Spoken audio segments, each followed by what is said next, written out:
नमस्कार, India daily देख रहे हैं आप। मैं हूं आपके साथ कंचन जसवानी। बुलेटिन की शुरुआत करते हैं इस वक्त की बड़ी और अहम खबर के साथ। भोजशाला सर्वे की रिपोर्ट पेश की जा चुकी है। हाईकोर्ट में पेश की गई है सर्वे की रिपोर्ट। इंदौर हाईकोर्ट में एएसआई ने अपनी सर्वे रिपोर्ट पेश की है। आपको जानकारी दे दें कि 3 महीने तक लगातार रिसर्च किया गया, उसके बाद ये रिपोर्ट बनकर तैयार है। कई पन्नों की ये भारी भरकम रिपोर्ट कोर्ट में पेश की गई है। एएसआई ने 3 महीने बाद इस रिपोर्ट को बनाकर हाई कोर्ट में पेश किया है। इस पूरे मामले की अगली सुनवाई 22 तारीख को होगी। इस वक्त की बड़ी खबर आपको बता रहे हैं, भोजशाला मामले से जुड़ी हुई है। सदियों पुराना ये मामला जो लगातार इतिहास से जुड़ा हुआ है, विवादों से जुड़ा हुआ है, इसकी जो सर्वे रिपोर्ट बनाई गई थी उसको कोर्ट में पेश किया गया। आया है आज माननीय हाईकोर्ट में हिंदू फ्रंट फॉर जस्टिस की याचिका पर हुए सर्वे पर भारतीय पुरातत्व सर्वेक्षण विभाग ने अपनी रिपोर्ट पेश की है।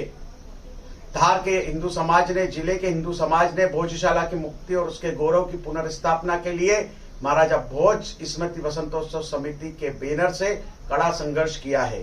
कानूनी लड़ाई हिंदू फ्रंट फॉर जस्टिस के श्री हरिशंकर जी जैन, विष्णु शंकर जी जैन, रजनाथ जी अग्निहोत्री के नेतृत्व में हुई है। माननीय हाईकोर्ट इंदौर में विषय चल रहा है। 22 जुलाई इसकी अगली तारीख है।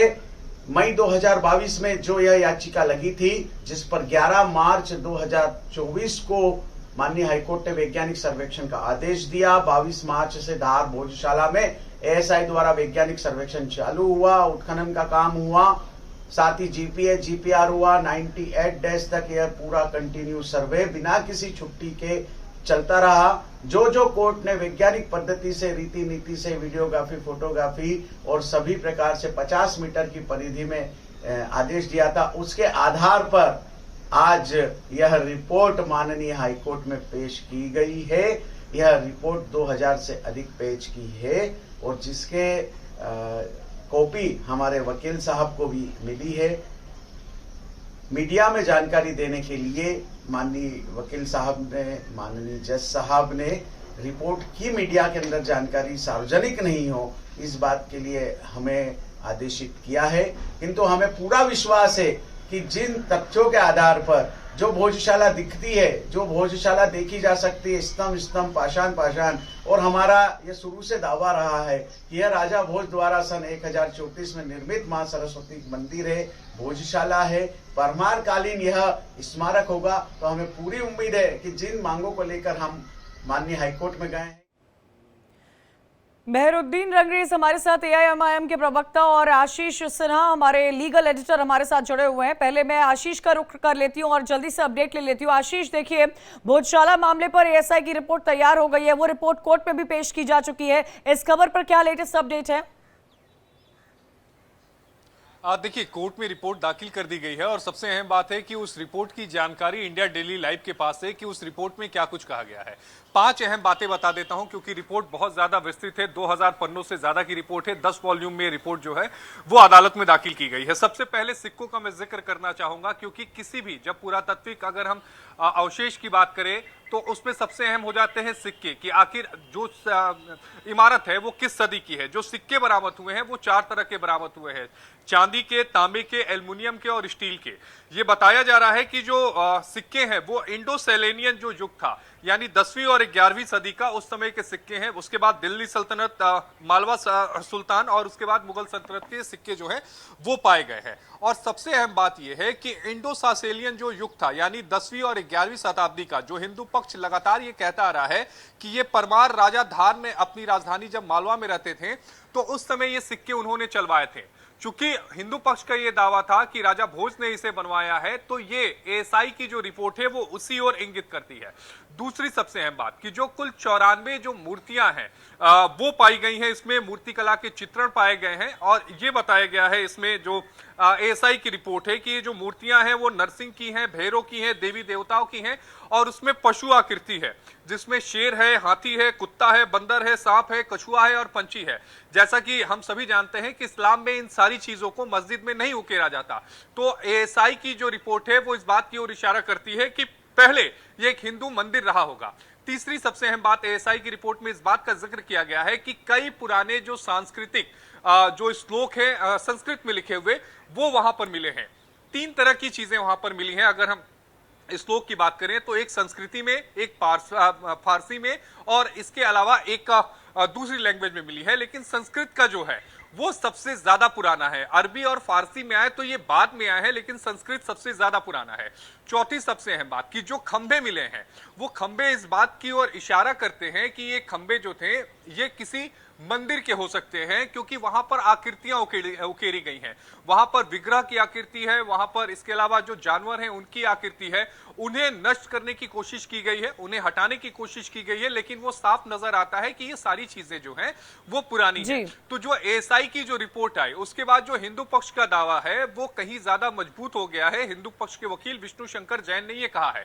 हालांकि ये जो पूरा मामला है वो सुप्रीम कोर्ट में भी लंबित है। लंबित इसलिए है क्योंकि सुप्रीम कोर्ट ने जो हाई कोर्ट में मामले की सुनवाई चल रही है उस पर रोक लगा रखी है और कोर्ट ने कहा था कि एएसआई भले अपनी जांच कर ले, एएसआई अपनी रिपोर्ट सौंप दे, लेकिन जब तक हम नहीं कहेंगे तब तक जो ट्रायल है वो आगे नहीं चलेगा। इसलिए आज हिंदू पक्ष की तरफ से इस बात को मेंशन भी किया गया और ये कहा गया कि एएसआई जो है उसने अपनी रिपोर्ट दाखिल कर दी है हाई कोर्ट में, लिहाजा जो ट्रायल पे जो रोक लगी है उसे हटाया जाए। तब सुप्रीम कोर्ट ने कहा ठीक है हम देखेंगे। यानी कुल मिलाकर कहे तो सुप्रीम कोर्ट के आदेश के बाद ही ये तय हो जाएगा कि इस मामले की सुनवाई हाई कोर्ट में कब से होगी। ठीक है, उसका इंतजार होगा। तो अपने दर्शकों को बता दें कि ये पूरा अपडेट आशीष सिन्हा ने आपको दिया है और साथ ही साथ आपको बता दें कि हमारे साथ अजय गौतम जी भी जुड़ गए हैं। स्वागत है आपका अजय जी। लेकिन मेहरुद्दीन साहब, हिंदू पक्ष इसे मंदिर मान रहा है, मुस्लिम पक्ष मस्जिद मान रहा है। एएसआई की रिपोर्ट भी अब कोर्ट में पेश की जा चुकी है। जो आशीष सिन्हा रिपोर्ट, तमाम जो सूत्र उन तक बता रहे हैं उससे संस्कृत के श्लोक, सिक्के मिलना, ये सब हिंदू पक्ष को और भी मजबूत करता हुआ नजर आ रहा है। देखिए, मैं बताना चाहूँगा कि जो हमारा पक्ष है उसमें 1902 और 1903 में जब पहले सर्वे हुआ था तो उसमें भी कहा गया था कि ये मस्जिद ही है। मगर ये जो प्लेसेस ऑफ वर्शिप एक्ट है हमारे देश में, जो संविधान का बेसिक स्ट्रक्चर का एक हिस्सा है, उसके अंदर जो 1947 में जो भी धार्मिक स्थान हैं जिस तरीके से भी हैं, जिस भी हालत में उनका कोई कैरेक्टर चेंज नहीं हो सकता।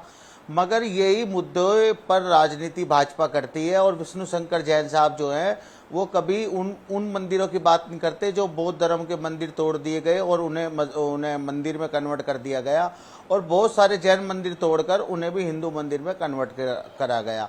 मगर इन मुद्दों को जो हवा दी जाती है और ये सारी चीज़ें दिखाती है कि सरकार जो है वो मेन इशू जो है, मेन जो महंगाई है, बेरोजगारी है। हम बात कर रहे हैं एएसआई की रिपोर्ट पे, आप बात कर रहे हैं सरकार की। मेहरुद्दीन साहब, आप इसमें अभी सरकार को आइएगा, आप अपने पक्ष पे आइएगा। मैं आपसे ये जानकारी आपसे लेना चाह रही हूँ, एएसआई ने जो अपनी रिपोर्ट कोर्ट में पेश की है उससे हिंदू पक्ष का दावा और भी मजबूत नजर आ रहा है। आप इस पर मुझे अपना रिएक्शन दीजिए। क्या आपको जो रिपोर्ट्स में पॉइंट्स निकल कर आए हैं, संस्कृत में श्लोक है, मूर्तियां, प्रतिमाएं, ये तमाम चीजें मिली हैं, क्या आपको इस पर कोई विश्वास नहीं है? 3 महीने ये लगातार सर्वे चला है। देखिए, एएसआई जो है ना हिंदुत्व की दासी हो चुकी है, और जितने भी संस्थान हैं देश के, और जो लोग उन्हें संविधान की शपथ लेते हैं और वो कहते हैं कि हम किसी में भी भेदभाव नहीं करेंगे, मगर जब वो लोग संविधान की शपथ लेकर एक वर्ग को खुश करने के लिए, दूसरे वर्ग को नीचा दिखाने के लिए, उनके धार्मिक स्थानों पर अपना दावा करने के लिए, हम ऐसे ही वादे और ऐसे ही ये प्रोपोगंडे अयोध्या में भी किए गए थे। मगर पता नहीं मेहरुद्दीन साहब, आप किस सरकार किसको प्रोपोगंडा कहते हुए नजर आ रहे हैं, हालांकि तस्वीर ऐसी बिल्कुल नहीं नजर आ रही है। अजय गौतम जी, हाँ, ये भी जानकारी दीजिएगा, क्योंकि आप भी सुन रहे होंगे मेहरुद्दीन जी को जो कह रहे थे कि आर्कियोलॉजिकल सर्वे ऑफ इंडिया वो भी सरकार का है, वो भी हिंदू पक्ष का है। ये तमाम चीजें हमें सवाल खड़े करते हुए नजर आशीष, मैं आऊंगी, एक छोटा सा रिएक्शन। अजय जी, नहीं, एक देखिए, बात ये है, वैसे तो रंगरेज साहब काफी विद्वान व्यक्ति हैं, लेकिन कुछ समय से मानसिक अवसाद के कारण सच और गलत के बीच के फर्क को समझ नहीं पा रहे हैं। सवाल ये है कि जो भारत सरकार की एजेंसीज हैं वो एक अपनी इंडिपेंडेंट रिपोर्ट्स देती हैं जो तथ्यों के आधार पर होता है, सबूत के आधार पर होता है। बात यह है कि इसका अगर बेस समझें, जब भारत के अंदर मुगल आए थे, भारत के मुसलमानों को नहीं कह रहा, जो भारत के अंदर मुसलमान जो मुगल आए थे, जो लुच्चे थे, टुच्चे थे और यहाँ के चोर उचक्के थे, जिन्होंने भारत के मंदिरों को लूटा, उनके पास इतनी भी जमीन नहीं थी, इतना भी समय नहीं था कि वो जो अलग से मस्जिद बना सकते थे। उन्होंने क्या किया, भारत के जो मंदिर थे उनके स्ट्रक्चरल, जैसे कहते हैं कॉस्मेटिक चेंजेस करके उनका मंदिर का शिखर हटा के उस पर डोम लगा दिया। देखिए ये मस्जिद बन गई है। क्या हिंदुस्तान में अगर मस्जिद बनाने के लिए जगह की कमी थी, फिर क्यों हर जगह सटा सटा के भिड़ा भिड़ा के चिपका चिपका के स्ट्रक्चर बनाए गए? क्योंकि ये एक इस तरीके की ओछी मानसिकता है हिंदुओं को नीचा दिखाने की, और भारत में रहने वाला मुसलमान पता नहीं क्यों इस मानसिकता से अभी तक निकल नहीं पाया। एएसआई ने तथ्यों के आधार पर रिपोर्ट दी है, उन्होंने डीपीआर कराया है, उन्होंने जीपीआर कराया है, जो ग्राउंड पेनिट्रेटिंग सर्वे होता है वो कराया है, हिस्टोरिकल वो लिया है, जो जितने भी एविडेंस हैं, जो उस वक्त के ट्रैवलर्स थे जिन्होंने उसको एक हिंदू स्ट्रक्चर बताया, वो सारी की सारी चीजें ली है, पुराणों का उल्लेख किया है। एक मस्जिद के अंदर कभी भी संस्कृत नहीं हो सकती, कभी हिंदू मंदिर पूजा पद्धति के शंख नहीं हो सकते, चक्र नहीं हो सकते, तो ये कहां से मस्जिद बन गई भैया? मेरे को समझ ही नहीं आता। मस्जिद के लिए नमाज तो देखिए इस्माइल फारूकी केस में सर्वोच्च न्यायालय कह चुका है कि नमाज जो है वो इस्लाम का इंटीग्रल या नेसेसरी पार्ट नहीं है। नमाज तो एयरपोर्ट पे भी पढ़ते हैं, सड़क पे भी पढ़ते हैं, रेल की पटरी पे भी पढ़ लेते हैं, तो इसलिए ये जो जगह है ये प्योर मंदिर है। ठीक है अजय जी। आशीष सिन्हा भी लगातार हमारे साथ जुड़े हुए। आशीष, ये पूरा मामला जैसे ज्ञानवापी में हमने देखा था, और जब ज्ञानवापी हो रहा था तब आप काशी में ही मौजूद थे, ये पूरा मामला भी उसी तरह जैसे हिंदू पक्ष और मुस्लिम पक्ष की तरफ से अपने अपने बयान सामने रखे थे, कुछ वैसा ही भोजशाला का अभी मामला नजर आ रहा है? नहीं, बिल्कुल ये उसी राह पे चल चुका है, क्योंकि वहां भी जो एएसआई सर्वे हुआ था, उस सर्वे की रिपोर्ट हमने साझा भी की थी, जिसमें ये साफ था कि वहां पर सनातन संस्कृति की निशानियां मिली है। कमोबेश यहाँ भी सनातन संस्कृति की निशानियां जो है वो सारी मिल रही हैं। लेकिन हमारे साथ जो एआईएम के जो प्रवक्ता है, उनसे एक सवाल मेरा ये है, पहला ये तो मैं उनकी जानकारी के लिए बता दूं कि जो जितने भी मॉन्यूमेंट्स है, जो एएसआई द्वारा प्रोटेक्टेड मॉन्यूमेंट्स है, उसमें कभी भी वर्शिप एक्ट कानून जो है वो लागू नहीं होता। दूसरी सबसे अहम बात कि जब मूल संरचना किसी भी इमारत की, मंदिर की है या फिर वो मस्जिद की नहीं है, तो वहां भी वर्शिप एक्ट कानून नहीं लगता। तीसरा मेरा सवाल है उनसे, सवाल ये है कि क्या किसी मस्जिद में क्या पशु पक्षी की आकृति होती है? क्या किसी विग्रह की आकृति उन्होंने देखी है क्या? अगर देखी है तो बताए वो जरा। बताइए रंगरेज साहब। देखिए मैं नहीं, दरअसल जो हमारे पत्रकार साहब हैं वो तो एक ही लाइन उन्होंने पकड़ रखी है, किसी तरीके से लोगों के दिमाग को और जहन में ये बात बिठानी है कि वो मंदिर तोड़कर वहाँ पर मस्जिद बनाई गई है। अरे भाई क्या जब उस जमाने के लोग, उस वक्त के लोग क्या अंधे थे? क्या वो लोग अंधे थे? क्या उनको दिखाई नहीं देता था? या उनकी सुनिए, नहीं आप हमने क्या एक बार भी इसका जिक्र किया क्या आपके सामने कि मंदिर तोड़कर मस्जिद का निर्माण किया गया? क्या मैंने ऐसा कुछ कहा क्या? मैं आपको लीगली जो सवाल है बस मैं आपसे वो पूछ रहा हूं। आप देश के चौथे स्तंभ है, सुनिए, आप देश के चौथे स्तंभ है और आपका काम है निरपेक्ष होकर बात रखना और सच्चाई को सामने लाना। मैं आपसे पूछ रहा हूं, मैं बिल्कुल वही सच्चाई ला रहा हूं, अपनी बातों में जो है पूछ रहा हूं, वही समझ रहा हूं, डाल देते हैं, तो ऐसे लोगों को आप भी लोगों के मसाला कहां डाला? आप मुझे सीधा सीधा कानून बताइए ना, आप मुझे सीधे सीधे कानून बताइए ना। मैं विरोध करता हूं। ऐसी टिप्पणी मत कीजिए, आपसे सवाल किया गया है, अगर मैं आप उसका जवाब दे गलत हूं तो आप बताइए ना। साहब ने प्रेस की निष्पक्षता पे सवाल उठा के अच्छा नहीं रंगरेज किया। साहब आप जवाब दीजिए। आईएसआई का जो रिपोर्ट सामने आई है उसको लेकर आशीष सिन्हा तमाम फैक्ट्स हमारे दर्शकों को बता रहे थे और ये जानने का हक है हमारे व्यूअर्स को। लेकिन मैं आपसे पूछना चाहती हूं, लगातार 3 महीने शिद्दत के साथ ये सर्वे किया है, एएसआई ने जो रिपोर्ट सौंपी है, जो पॉइंट्स उसमें निकलकर सामने आए हैं वो आपके सामने रखे गए हैं। क्या आपको एएसआई पे भरोसा है या नहीं है? या आप हिंदू और मुसलमान की ही राजनीति करते रहेंगे, आप भाजपा को ही कोसते रहेंगे? नहीं, एएसआई के सर्वे का हम ऐसे सर्वे को बिल्कुल भी जो मैंने पहले भी बताया था कि हम कह रहे हैं कि वो हिंदुत्व की दासी हो चुकी है। हम इस सर्वे के खिलाफ, इसके खिलाफ जो है हम सुप्रीम कोर्ट भी जाएंगे, अगर हाई कोर्ट जाना पड़े वहां पर जाएंगे और सब लोगों के सामने सच्चाई आ जाएगी। आपकी पार्टी क्या मुस्लिम पक्ष कोई कमेटी बनाकर सर्वे करना चाहती है? अरे देश की एजेंसी है, देश की एजेंसी है, वो अपना काम कर रही है। आर्कियोलॉजिकल सर्वे ऑफ इंडिया का काम है। कंचन जी, अरे मैम ये बताइए क्या सारे भगवान हमारी मस्जिदों में क्या कर रहे हैं? जी मैं आऊंगी रघुवीर साहब, आप हर मुद्दे पर राजनीति कर सकते हैं। आप आपकी पार्टी भाजपा को कोसने के अलावा क्या कोई काम करती है? एक सेकेंड, मैं आऊंगी अजय जी, मैं आऊंगी अजय जी, मैं आऊंगी, प्लीज एक एक करके बात कीजिए। ये चाहते हैं कि इसकी जांच रंगीन साहब, सर्वे हुआ है, सर्वे हुआ है, ज्ञान वापी में भी एएसआई का ही सर्वे हुआ था। क्या आपकी पार्टी कोई अलग सर्वे की टीम गठित करना चाहती है?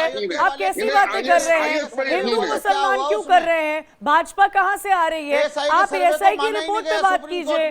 आप आंसर नहीं कर पा रहे मुझे सर। एएसआई की रिपोर्ट में जो निकला है, मैं आपसे उस पर आपकी प्रतिक्रिया चाहती हूँ। आप कहां भाजपा को शामिल कर रहे हैं? आप क्या बातें कर रहे हैं? कंचन एक मिनट, एक सवाल रंगरेज साहब से। कंचन एक आशीष सवाल रंगरेज साहब से। आशीष, रंगरेज साहब, जब अयोध्या के मामले में एएसआई की रिपोर्ट आपके समर्थन में थी, जब एएसआई ने यह कहा था कि इस बात के प्रमाण नहीं है कि वहां पर मस्जिद को तोड़कर मंदिर का निर्माण किया गया, बल्कि इस बात के प्रमाण है कि वहां पर पहले से मंदिर मौजूद था, उस समय आपने एएसआई की रिपोर्ट पर सवाल क्यों नहीं खड़ा किया? उस समय एएसआई की रिपोर्ट आपके फेवर में थी तो आप कुछ बोल नहीं रहे थे। अब एएसआई की रिपोर्ट आपके अगेंस्ट जा रही है तो आप बोल रहे हैं। देखिए मैं बार बार कह रहा हूं, एएसआई की रिपोर्ट सुप्रीम कोर्ट में नहीं मानी जाएगी, क्योंकि हम इसके खिलाफ याचिका भी लगाएंगे और कोर्ट में अदालत में जाके इस मुद्दे को जो है लड़ेंगे। मैं ये बार बार कह रहा हूं, एएसआई लास्ट चीज नहीं है, उसके आगे भी बहुत सारी हमारे देश में संस्था, ये जो संस्थानों में आप बताइए ऐसी कौन सी बॉडी है जो जांच करेगी? आर्कियोलॉजिकल सर्वे ऑफ इंडिया अगर जांच नहीं कर सकती, आपको लगता है कि वो इनकॉम्पिटेंट है, तो ऐसी कौन सी एजेंसी है? आप बताइए ना, ऐसी कौन सी एजेंसी है? आपको सोच समझ के बोलना चाहिए। आप जिस तरह की बयानबाजी कर रहे हैं, आपको सोचना चाहिए रंगरेज साहब। अजय जी, आशीष मैं आपके पास भी आऊंगी। रंगरेज जी एक बात बताइए, खबर ये है कि सालों साल पुराना मामला है, दशकों नहीं सेंचुरी पुराना मामला है, ऐतिहासिक मामला है, उस पर आज अगर आप ये बोल रहे हैं, क्या आपकी पार्टी भी इसी बात पर स्टैंड करती है कि एएसआई की सर्वे रिपोर्ट को आप नहीं मानेंगे? आर्कियोलॉजिकल सर्वे ऑफ इंडिया की रिपोर्ट आप नहीं मानेंगे? आप इस पर भी भाजपा को कोस सकते हैं, आप इस पर भी हिंदू मुसलमान कर सकते हैं। देखिए, हिंदू मुसलमान की राजनीति, शमशान कब्रिस्तान की राजनीति, 80-20 की राजनीति भाजपा करती है। हम तो सबके हम उन लोगों की आवाज़ हैं जो दलित हैं, जो आदिवासी हैं, जो माइनॉरिटीज़ हैं, हम उनके मुद्दों को उठाते हैं। और रही बात ये आप जो एएसआई वाली बात कह रहे हैं, इस जो उन्होंने एएसआई का जो सर्वे किया है उसके खिलाफ हमारे लोग जो हैं वो सुप्रीम कोर्ट जाएंगे और उस पर आगे जो निर्णय होगा वो माना जाएगा और होगा। उसमें क्या दिक्कत है? किसी को होगा तो होने तो दीजिए आप। मगर ये जो कह देना, पहले से सबूत बता देना, ये है वो है, देखिए हमारे देश में प्लेसेस ऑफ वर्शिप एक्ट है, जब तक कोई भी किसी का जो है कैरेक्टर चेंज नहीं हो सकता। जांच हमने थोड़ी ना की है, जांच एएसआई ने की है।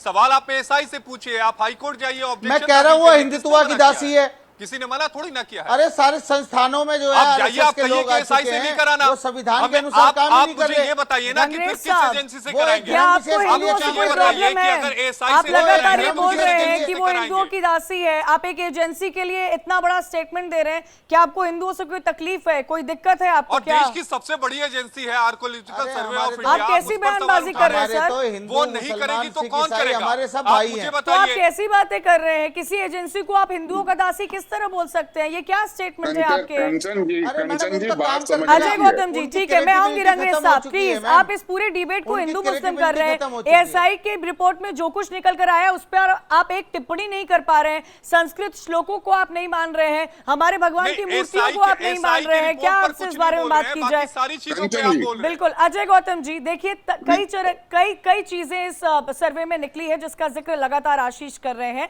क्या ये माना जाए कि हिंदू पक्ष इन तमाम सर्वे के पास, जो 3 महीने जिसको लंबा वक्त लगा है, उसके बाद हिंदू पक्ष की जो स्थिति है वो और भी मजबूत नजर आ रही है?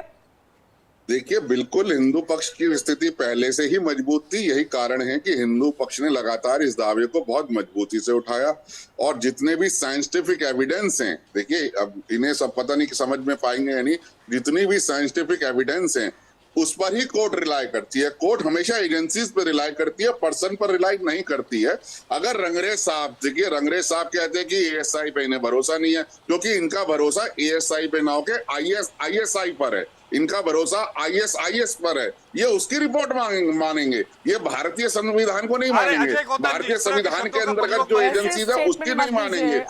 उनके अंदर जो काम करने वाले निष्पक्ष लोग हैं उनकी नहीं मानेंगे। इस तरीके से मैं ये कहूंगा कि इस तरीके के देश विरोधी बयानों से बचना चाहिए। भारतीय जो एजेंसीज है उनकी एक अपनी गरिमा है, एक अपनी डिग्निटी है, वो एक साइंटिफिक वे में काम करती है। जीपीआर सर्वे, ग्राउंड पेनिट्रेटिंग रडार सर्वे, जिसकी बहुत इंपॉर्टेंस है, जो बिल्कुल साइंटिफिक है, जिसमें कोई भी टेम्परिंग नहीं कर सकता है, उसमें बता दीजिए कह रहे नहीं हम तो उस रिपोर्ट को भी नहीं मानेंगे। ये तो हिंदुत्व की दासी है। देखिए, कोई इनकी बात मान लो तो ठीक है, नहीं तो बाकी सब जो है संविधान के खतरे में आ जाता है। सबको स्वीकार करना चाहिए। आगे आप मेरे को ये बताइए, ठीक है चाहिए। अजय जी मैं आऊंगी। रंगरेज जी एक बात समझाइएगा, क्योंकि ये देखिए सालों साल पुराना मामला है, हिंदुओं की आस्था से जुड़ा हुआ है, मुसलमानों की आस्था से भी जुड़ा हुआ है। ये मामला कोर्ट इसका फैसला सुनाएगी, ये it is subject to court, ये वर्डिक्ट कोर्ट की तरफ से सामने आएगा। लेकिन मैं आपसे इतना समझना चाहती हूं कि अगर आप देश की इतनी बड़ी agency archaeological survey of India पर अपना विश्वास नहीं जताते हैं तो आपका विश्वास किस पर है सर? ये तो इंडिपेंडेंट एजेंसी है, आप इसमें भी पक्ष विपक्ष क्यों बन रहे हैं? आप इसमें हिंदू मुस्लिम क्यों कर रहे हैं सर? आपको तो ये बोलना चाहिए कि हमें भरोसा है एएसआई ने जो 3 महीने वहां पर काम किया है। देखिए मैम, आप समझना नहीं चाह रही हैं। पूरे देश में सर्वे हुआ इलेक्शन कमीशन को लेके, उसमें भी बताया गया कुल लोगों का 26% लोगों का जो है विश्वास है कि ये ईवीएम से जो चुनाव हो रहे हैं। तो हमारे देश के जब इलेक्शन कमीशन ने प्रेस कॉन्फ्रेंस करके पार्टियों को बुलाया था ना, जिन पार्टियों का भरोसा नहीं है वो आए, तो कोई पार्टी वहां पर नहीं आ। मैडम आप देश की हर एजेंसी पे कुछ बोल रहे हैं, आपको चुनाव आयोग से दिक्कत है। नहीं रंगरेज साहब मेरी बात सुन लीजिए। आपने ईवीएम मैं कह रहा हूँ, नहीं रंगरेज साहब, आपने ईवीएम का मुद्दा उठाया है। मैं आपको बता देता हूं, कुल 41 याचिकाएं देश की अलग अलग अदालतों में लगी थी ईवीएम को लेकर। पिछले हम 5 सालों का डेटा मैं आपको बता रहा हूं, क्योंकि मैं पिछले 20 सालों से सुप्रीम कोर्ट ही कवर कर रहा हूं। 5 साल का डेटा आपको बता रहा हूं कि 41 याचिकाएं लगी थी अलग अलग अदालतों में और 41 याचिकाएं खारिज हुई हैं, जिसमें ईवीएम की निष्पक्षता पर सवाल उठाया गया है। कैसी बातें कर रहे हैं आप? आशीष, रंगरेज साहब चुनाव आयोग को लेकर आए हैं इस डिबेट में, भारतीय जनता पार्टी को लेकर आए हैं, हिंदू मुस्लिम को लेकर आए हैं, लेकिन ये एएसआई की विश्वसनीयता पर सवाल उठा रहे हैं, पीसीआई पे चले जा रहे हैं। लेकिन रंगरेज जी, आप आज के मुद्दे पर स्टेटमेंट ही नहीं दे पा रहे हैं। आप आगे ये करेंगे, आप आगे वो करेंगे। अरे एएसआई की सर्वे रिपोर्ट में संस्कृत में श्लोक लिखे हैं, सिक्के मिले हैं पुरानी सदियों के, प्रतिमाएं मिली है, उस पे कोई तो टिप्पणी आप देंगे। आपके मन की आवाज कुछ तो कह रही होगी रंगरेज साहब। अरे मैडम, आप सुनना ही नहीं चाह रही हमारी बात को। बिल्कुल सुनना चाह रहे हैं, बोलिए। चैलेंज करेंगे आपको, ये बात हजम नहीं हो रही। हम इसके खिलाफ नहीं, जो मुझे है ये बात एक्सेप्ट नहीं हो रही कि आपको एएसआई पर विश्वास नहीं है। ये बात आपको समझ में नहीं आ रही। मैं ये नहीं समझ पा रही हूँ कि आप देश की इंडिपेंडेंट एजेंसी पर विश्वास कैसे नहीं कर रहे हैं। हाँ, मुझे नहीं समझ में आ रही है। नहीं, जब एजेंसियां फाइल करिए, एजेंसी जब अपने काम से हटकर जब इस तरह की कोई जब एक समाज को खुश करने के लिए काम करती है तो ऐसी एजेंसियों पे ऑब्जेक्शन दाखिल करना है तो वो दाखिल कम हो कर सकता जाती है। है, उनकी क्रेडिबिलिटी कम हो जाती है उनकी। क्रेडिबिलिटी कम नहीं हुई है, क्रेडिबिलिटी समझ आप रहे लोगों की हैं कम होती है जब आप आप जांच ऐसी एजेंसी बताइए ना। एजेंसीज पर इस मैं तरह कह रहा के हूं आप सवाल जांच खड़े एजेंसी करते हैं। बताइए, कौन सी अंग्रेजी इसकी जांच करानी है आप आपको? सभी का बहुत बहुत शुक्रिया हमारे आप साथ देख जुड़े रहे रहने हो के ना कि लिए। आप जांच लेकिन ऐसी बातें सियासत करती हो हैं। रही है, सियासत कौन ऐसे सी मुद्दे जांच पर हो करानी रही है, है आप बताइए। जो इस वक्त कोर्ट में लंबित है, जिसका फैसला कोर्ट सुनाने वाली है, जो सदियों पुराना मामला है, जिसकी रिपोर्ट में एएसआई ने इस बात का दावा किया है कि संस्कृत में श्लोक मिले हैं। जिस रिपोर्ट में एएसआई का यह दावा किया है कि पुराने सिक्के मिले हैं जो ये दर्शाते हैं कि सदियों पुराना यहां पर भोजशाला थी। उस रिपोर्ट में प्रतिमाएं, देवी देवताओं की प्रतिमाएं मिली है, जो साफ तौर पर यह इशारा करती हुई नजर आ रही है कि हिंदू पक्ष कुछ इस रिपोर्ट से मजबूत जरूर हुआ है। 2000 पन्नों की रिपोर्ट है। एक छोटा सा रिपोर्ट जल्द हाजिर हो रहा है। खबरें लगातार जारी हैं।